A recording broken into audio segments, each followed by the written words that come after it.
बच्चों हम पढ़ रहे थे क्लास 11 का 6 चैप्टर जिसका नाम है थर्मोडायनेमिक्स, उष्मागतिकी। आज की क्लास में हम बच्चों जानने वाले हैं यहाँ पे विभिन्न अभिक्रियाओं में एंथैल्पी परिवर्तन के बारे में। ठीक है, 2-3 टाइप का ये एंथैल्पी परिवर्तन होता है, तो उसको एक बार देख लेते हैं। ठीक है, एग्जाम में आता है, इंपॉर्टेंट है। तो आइए स्टार्ट करते हैं। सबसे पहला दहन एंथैल्पी। दहन एंथैल्पी क्या होती है, पहले इस बारे में जान लो। एक मोल पदार्थ के पूर्ण रूप से ऑक्सीकृत होने पर, एक मोल कोई पदार्थ है, यदि वो पूरी तरीके से ऑक्सीकृत हो जाता है, ठीक है, तो उसमें जो एंथैल्पी परिवर्तन होता है उसे ही क्या बोला जाता है, दहन एंथैल्पी बोला जाता है। ठीक है, यानी कि पदार्थ को हम कितना ले रहे हैं, ये इसकी स्थिति है, इसको ध्यान रखना, इसको आप नहीं छोड़ना है ना।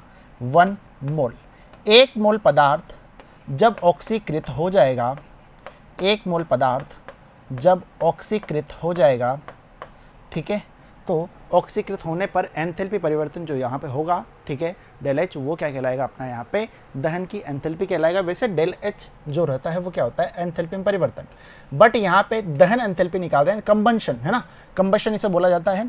तो इसको हम किससे रिप्रेजेंट करेंगे, डेल सी एच से इसको रिप्रेजेंट करते हैं। बहुत बार ये आपको यहाँ पे डेल एच सी ऐसा भी नजर आएगा। ठीक है, बातें एक ही है, सिर्फ और सिर्फ रिप्रेजेंट करने का यहाँ पे तरीका है, उससे ज़्यादा कुछ भी नहीं है। दहन में हमेशा ऊष्मा उत्पन्न होगी, अर्थात यदि हम बोल सकते हैं उत्पन्न यदि हो रहा है तो डेल सी एच क्या होगा, यहाँ पे हमेशा नेगेटिव होगा। इस बात का हमें ध्यान रखना है। जब सभी अभिकारक और उत्पाद एक निश्चित ताप पर अपनी मानक अवस्था में हो, अच्छा मानक अवस्था में यदि हो रहे हैं, यानी कि जितने भी यहाँ पे स्टैंडर्ड यूनिट्स होती है, ठीक है, जितने भी यूनिट्स होती है वो यदि अपने स्टैंडर्ड वैल्यूज लिए हुए हैं, यानी कि एक निश्चित मान के चलो निश्चित ताप पर, ठीक है, बोलते हैं ना अपन निश्चित ताप निश्चित दाब, बिल्कुल एक स्टैंडर्ड वैल्यूज जो होती है मानक स्थितियाँ, ठीक है, उन पे यदि ये काम कर रहे हैं तो वहाँ पे जो एंथैल्पी परिवर्तन होगा वो क्या कहलाएगा, मानक दहन एंथैल्पी। और मानक से ध्यान रखना, जब भी मैं मानक की बात करूँगा ना तो ऊपर हमेशा नोट लगा दूंगा। ठीक है, तो यहाँ पे क्या हो जाएगा, डेल सी एच नोट, और आपको कहीं बार ये ऐसे भी दिखेगा। ठीक है, कोई दिक्कत यहाँ तक नहीं है। बढ़े आगे, तो ये देख लेते हैं। यदि मैं बात करता हूँ उदाहरण के तौर पे, मैंने ले लिया यहाँ पे क्या, बेंजीन लिया C6H6, ठीक है, C6H6।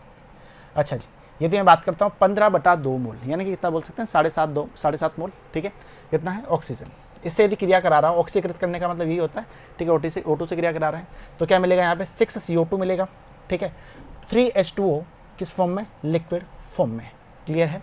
और यहाँ पे जो कंबंशन एंथैल्पी होगी, एंथैल्पी चेंजेस होंगे वो कितने होंगे यहाँ पे, 3268 किलो जूल पर मोल। ठीक है, वैसे डायरेक्ट तो ये वाली वैल्यू याद रखने की जरूरत नहीं है, बट फिर भी यदि परिभाषा में पूछ लिया आपसे, ठीक है, तो आप उसको इस प्रकार से शो कर सकते हो। क्लियर है।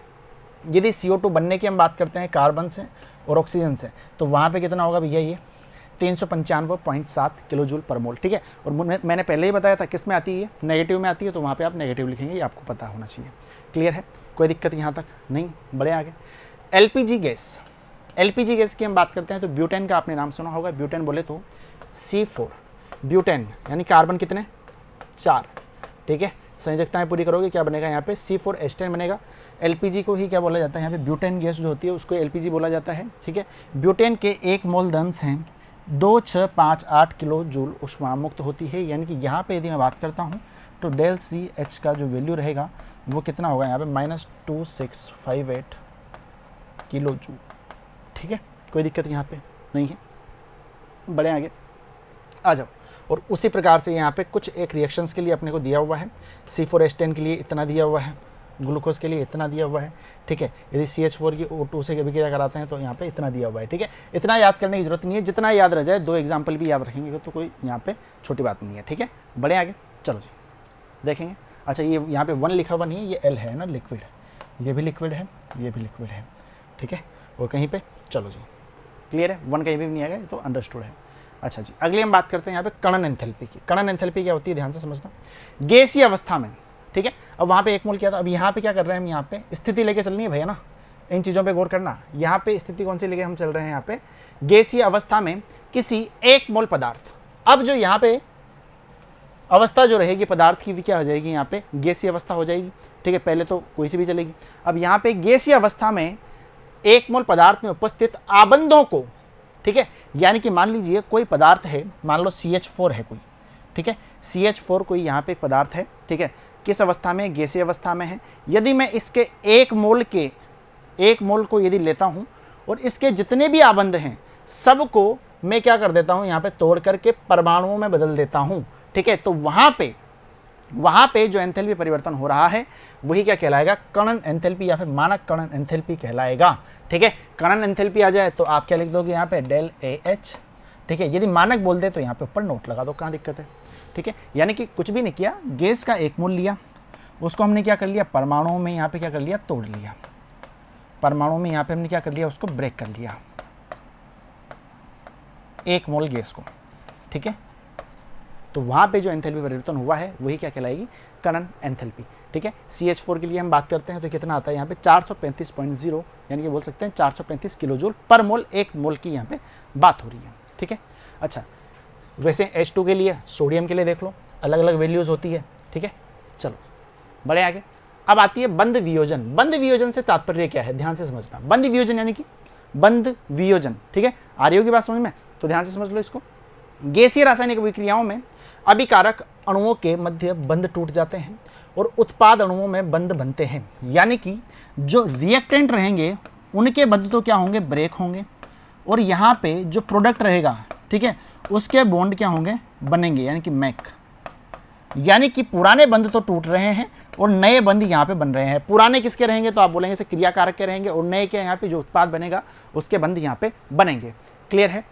बंधों के टूटने में ऊर्जा अवशोषित होती है और बंध बनने में ऊर्जा मुक्त होती है, ये भी याद रखना है।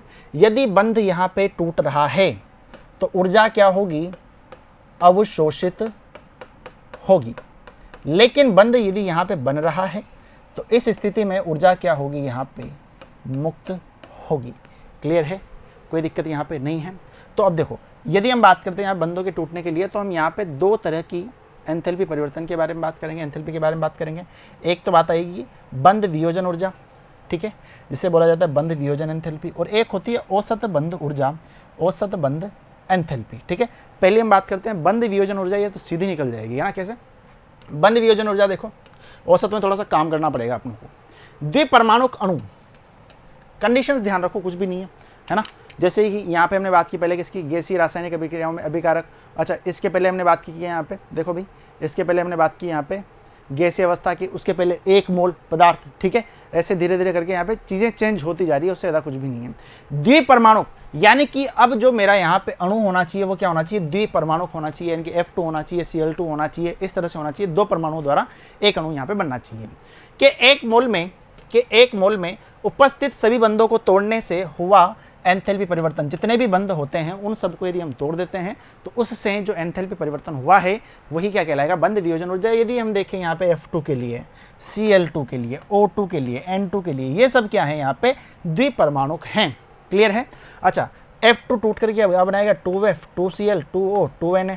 ठीक है, यदि हम बात करते हैं यहाँ पे तो इसको क्या करेंगे, बॉन्ड B लिख दो या फिर बॉन्ड लिख दो, और यहाँ पे H0, तो ये क्या होगा, यहाँ पे 154.8, 242, 428, यहाँ पे 945 किलो जूल पर मोल लगा दो, है ना, कोई दिक्कत नहीं है। 1 मोल की हम बात कर रहे हैं। ठीक है, अच्छा आगे देखो, यानी कि इसका मतलब क्या हो गया, यदि मैं सिर्फ नाइट्रोजन को यदि पढ़ना चाहूँ तो इसको बोलूँगा मैं कि N2 के 1 मोल में उपस्थित सभी बंधों को तोड़ने के लिए 945.6 किलो ऊर्जा की आवश्यकता यहाँ पे हमें पड़ी है। ठीक है, क्योंकि डेल H बॉन्ड का वैल्यू जो कितना है यहाँ पे 945.6 किलो जूल है। ठीक है, परिभाषाएं हैं, उससे ज़्यादा कुछ भी नहीं है, परिभाषाओं के आधार पे आप इसको देख लेंगे। अगला देखो यहाँ पे, अगली हम बात करते हैं औसत की। अच्छा, औसत से तो आपको वैसे ही चीज़ें याद आ गई कि सर यहाँ पे तो शायद एवरेज हम लेंगे। ठीक है, अब एवरेज कैसे लेंगे उस बात को ध्यान से समझो। अब बहुत बार आपने देखा होगा कि यदि मैं बात करता हूँ यहाँ पे H2O की हम बात कर लेते हैं, H2O की हम बात करें तो यहाँ पे आप मुझे बताओ कि OH बॉन्ड आपको कितने नज़र आ रहे हैं, तो आप बोलेंगे सर 2 नज़र आ रहे हैं, एक तो ये रहा और दूसरा ये रहा, 2 OH बॉन्ड आपको यहाँ पे नज़र आ रहे हैं। ठीक है, अच्छा अब ऐसा तो है नहीं कि यार सर यहाँ पे जितनी ऊर्जा इसको तोड़ने में लग रही है उतनी ही इसको तोड़ने में लगे, नहीं ना, अलग अलग है यहाँ पे। क्यों, क्योंकि स्थिति का फर्क पड़ रहा है यहाँ पे, है ना, एंगल का फर्क पड़ रहा है यहाँ पे, लोन पेयर का यहाँ पे फर्क पड़ रहा है। ठीक है, वो सब चीज़ें आप यहाँ पे केमिकल बॉन्डिंग में पहले मैं आपको बता चुका हूँ। अच्छा, तो ध्यान से समझना, बहुपरमाणुक अणु में सभी समान बंधों की ऊर्जा समान नहीं होती है, पहली बात तो ये जानो, क्योंकि बंध ऊर्जा उस बंध की स्थिति पर निर्भर करती है। आ गई बात सामने। यानी कि सभी की जो बॉन्ड एनर्जी रहेगी वो समान नहीं होगी, वो क्या करेगी यहाँ पे बंध की स्थिति पर निर्भर करेगी, बंध कहाँ पर है।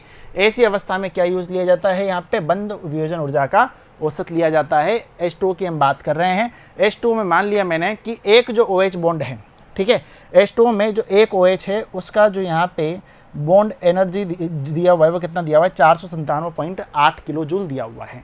ठीक है, दूसरे वाले का कितना दिया हुआ है, 428.5 किलो जूल दिया हुआ है।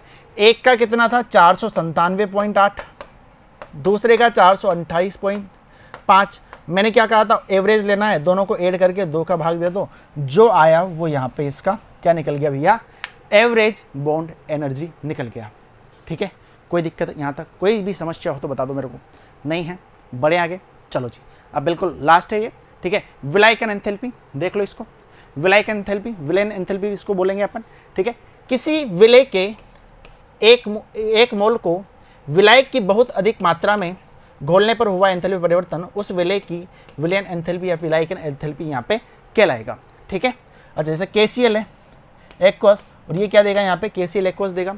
डेल H सॉल्यूशन, सीधी परिभाषा याद रखो। ठीक है, ये तो नॉर्मल अच्छी चीज़ें हैं। यानी कि यहाँ पे एक मोल जो ठोस KCl है, एक मोल जो ठोस KCl है उसको हम क्या कर रहे हैं, जल के आधिक्य में क्या कर रहे हैं, घोल रहे हैं। यानी कि ऐसा समझो कोई यहाँ पे सॉलिड है, उसको हम क्या कर रहे हैं, एक्वस में घोल रहे हैं। एक्वस में घोलने पे यहाँ पे जो ऊष्मा अवशोषित होगी या ऊष्मा परिवर्तन जो होगा वही क्या कहलाएगी, यहाँ पे विलायकन एंथैल्पी कहलाएगी। कोई दिक्कत, कोई भी इशू हो तो बताओ मुझे। अच्छा एग्जाम्पल एक और देखना चाहते हो, यहाँ पे देख लो, MgSO4 को घोल दिया मैंने फिर से पानी के आधिक्य में, तो यहाँ पे कितना हो गया, माइनस का 85.26 किलो जूल। ठीक है, कोई दिक्कत यहाँ पे नहीं है बड़े। चलो जी, तो ये क्या था भैया, यहाँ पे ये सब था भाई अपना क्या, जितने भी प्रकार की यहाँ पे एनर्जीज होती है, जितनी प्रकार की एंथैल्पीज जो होती है, ठीक है, उनके बारे में ये आपकी बुक में दिया हुआ है। और ये एग्जाम में पूछा भी जाता है, ऐसा नहीं होगा कि पूरी आपसे पूछ ले, 1 या 2 चीज़ें रहेगी, उन पे आपसे संक्षिप्त टिप्पणी एग्जाम में पूछ सकता है। ठीक है, और यही चीज़ें आगे काम आएगी जब ऑर्गेनिक पढ़ेंगे, वहाँ पे छोटी छोटी इनकी बातें हम देखेंगे। ठीक है, तो अच्छे से एक बार फिर से देख लेना, है ना। हो सकता है कि आपको जल्दी जल्दी मैंने करा दिया हो ये, क्यों, क्योंकि डेफिनेशन ही तो है, डेफिनेशन तो खुद भी पढ़ सकते हो। ठीक है, और बाकी जितना प्रयास है उतना मैंने समझा दिया। ये वाली चीज़ इंपॉर्टेंट है यार, है ना, ये वाली चीज़ यहाँ पे इंपॉर्टेंट है, औसत। ठीक है, क्योंकि इसमें हमने थोड़ा सा काम किया है ना। ठीक है, तो अब मिलेंगे हम अगली क्लास में, तो जुड़े रहिएगा मिशन ज्ञान के साथ में। धन्यवाद।